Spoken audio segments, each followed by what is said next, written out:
klarifikasi atas isu yang berkembang di tengah masyarakat terkait pemberhentian peserta didik atas nama MKA. Saya Budi Santoso, selaku Ketua Yayasan Kristen Kalam Kudus Indonesia Cabang Sorong, dengan ini menyampaikan pernyataan resmi sebagai bentuk pertanggungjawaban moral, institusional, dan hukum agar publik memperoleh informasi yang utuh, berimbang, dan tidak menyesatkan.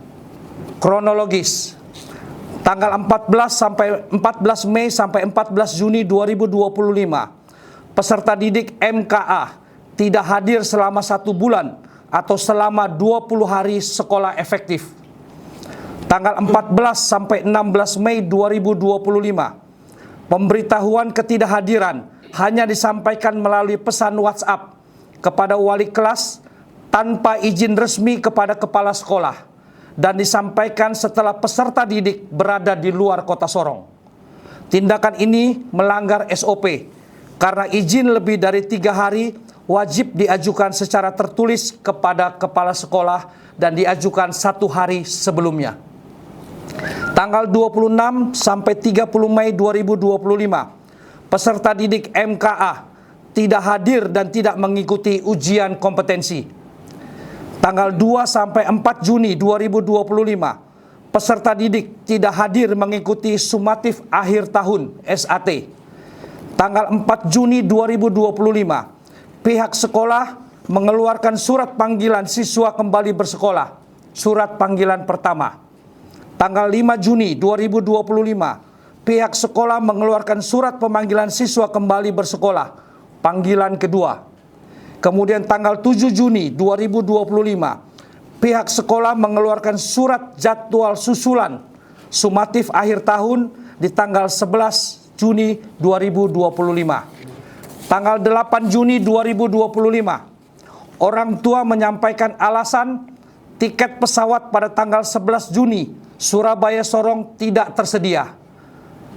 Namun setelah pihak sekolah melakukan pengecekan melalui penyedia aplikasi tiket.com, menunjukkan penerbangan Surabaya Sorong tersedia dari tanggal 8 Juni 2025 sampai dengan tanggal 12 Juni 2025. Tanggal 11 Juni 2025, pihak sekolah mengeluarkan surat pemanggilan kembali siswa untuk bersekolah, surat panggilan yang ketiga. Tanggal 11 Juni sampai 12 Juni, peserta didik tetap tidak hadir, sehingga sekolah menerbitkan surat pernyataan peserta didik dianggap mengundurkan diri sesuai dengan SOP. Saya ini 15 tahun lebih, dari 2010 sampai 2025 tuh terlibat aktif di Kalam Kudus. Dulu waktu saya masuk 2010 mulai masuk di yayasan. Jadi 8 tahun, saya 2010 sampai 2018 itu saya badan pengurus yayasan bidang pembangunan. Jadi saya juga ada bangun gereja dan sekolah. Sekolah dan gereja itu saya bangun juga yang pertama. Ya, kantin sekolah juga saya yang bangun gitu. Jadi waktu saya bangun itu nilainya sangat masuk akal. Waktu itu cuma 1,5 M. Ada panitia pembangunan, ada RAP, ada gambar, ada laporan pertanggungjawaban lengkap. Nah, kemudian singkat cerita, pembangunan itu berhasil, gedung dipakai, gereja dan sekolah. 2018 direncanakan lagi bangun yang baru. Tapi karena saya ini sibuk, saya punya proyek banyak.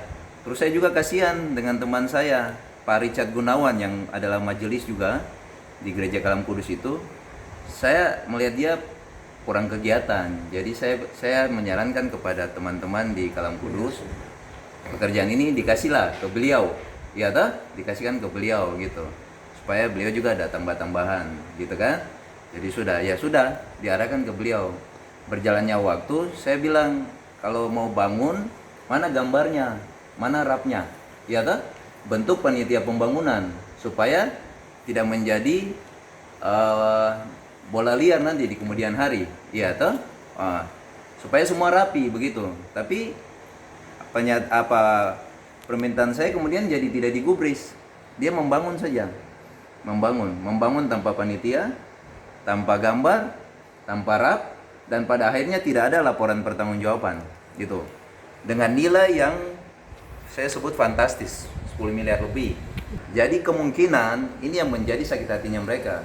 Karena saya selalu kejar mereka. Kritis soal itu. Ya, kritis soal itu. Ya sudah, singkat cerita, saya ada kerja ke Jakarta, Pak. Saya kerja ke Jakarta, tapi saya izin ke wali kelas selama 3 hari. Karena saya prediksi kerja ini hanya 2 hari. Saya kalau kerja saya selalu didampingi istri.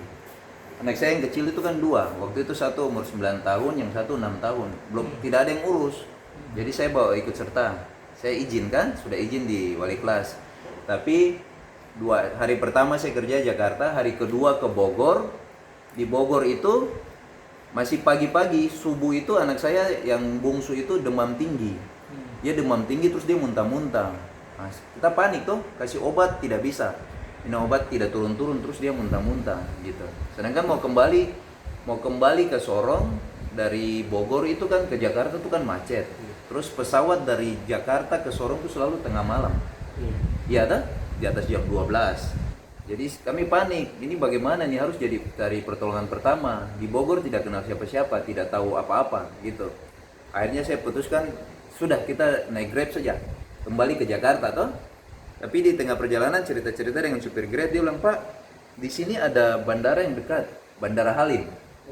Ya, jadi dari Bandara Halim, sudah saya bilang, "Oh iya, kalau gitu kita ke Surabaya." Di Surabaya saya punya rumah, punya kendaraan gitu. Saya pikir kita pertolongan pertama gitu toh. Jadi jam 10 pagi saya dapat tiket Garuda menuju ke Surabaya. Sampai di bandara kita boarding langsung terbang ke Surabaya gitu toh. Kita rawat di sana anak itu. Jadi 14 Mei saya izin, 15 itu sudah sakit itu tuh, 15 atau 16 akhirnya ke Surabaya, dirawat di rumah 2 hari nggak bisa, akhirnya masuk rumah sakit. Adiknya yang bungsu tuh kena virus waktu itu kayak COVID begitu. Nah, akhirnya kena virus, dirawat 4 hari di rumah sakit. Tapi baru dirawat sehari atau 2 hari, ini yang dikeluarkan dari sekolah ini, Kerin, juga sakit, demam tinggi.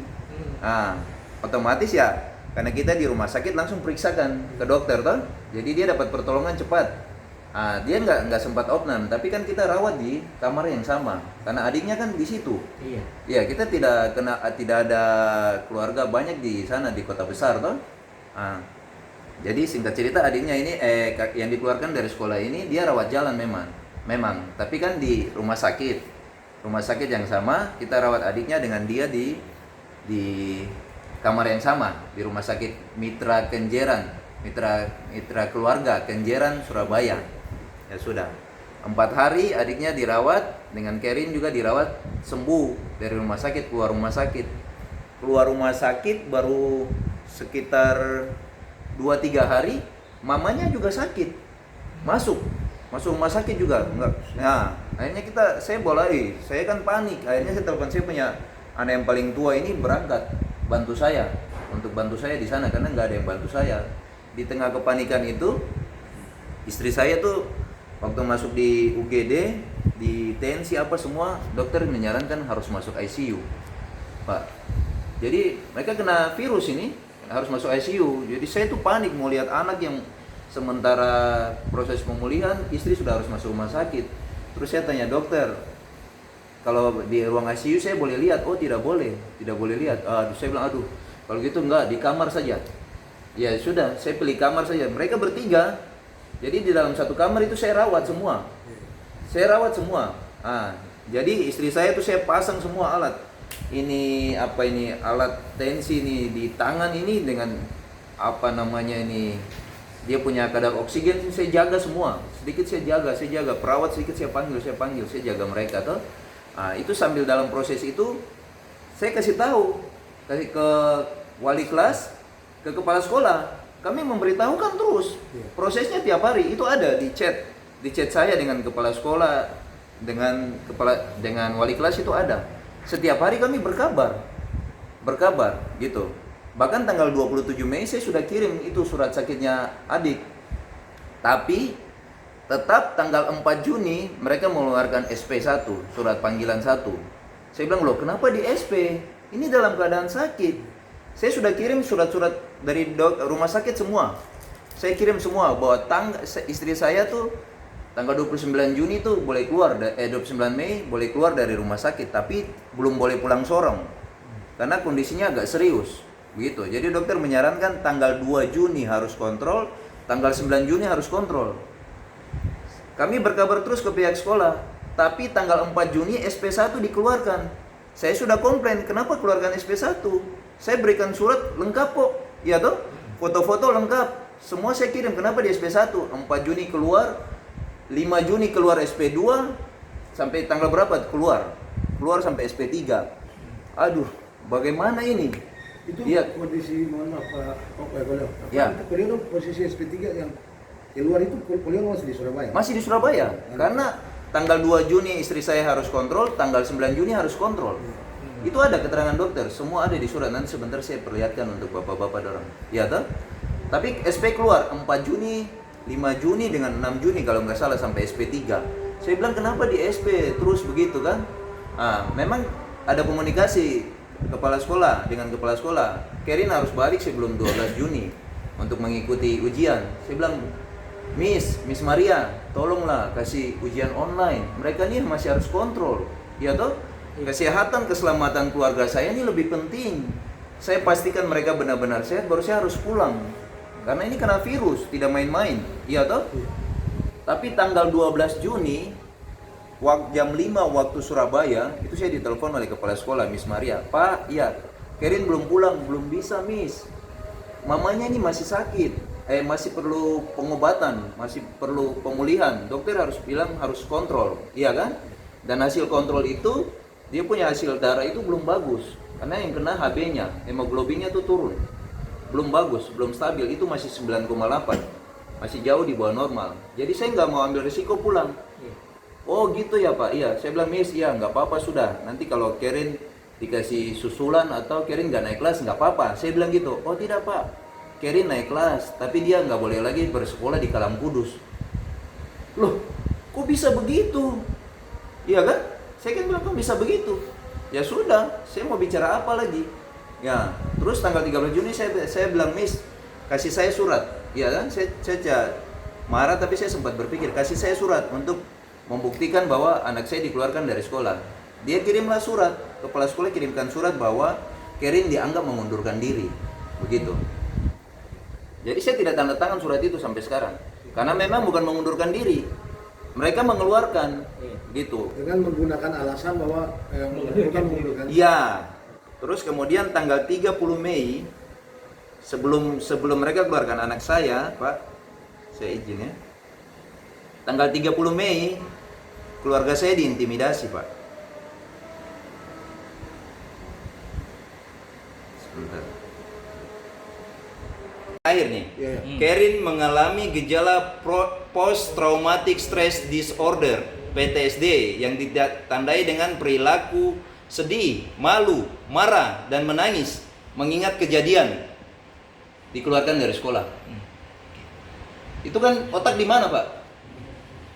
Kenapa bukan ini yang mereka pakai? Ya? Yaitu adanya laporan pada saat itu datanglah pelapor yang artinya ini orang tua daripada korban. Jadi diduga korban adalah anaknya yang sementara pada saat itu bersekolah di SD Kalam Kudus kelas 4 SD. Terkait karena adanya dugaan tindak pidana perlindungan anak. Dikatakan di situ oleh pelapor bahwa anaknya mendapatkan perlakuan diskriminatif yang mengakibatkan kerugian material, moral, dan menghambat fungsi sosial. Memberikan pendapat bahwa ya itulah, ini bukan pidana, ini masih ranahnya sekolah. Sekolah punya aturan sendiri di dalam gelar perkara ini. Ini daftar absennya, daftar hakim pada saat gelar.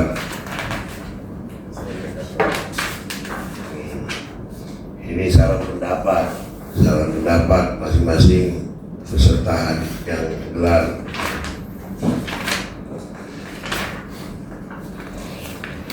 Oke. Ketetapan penghentian penyelidikan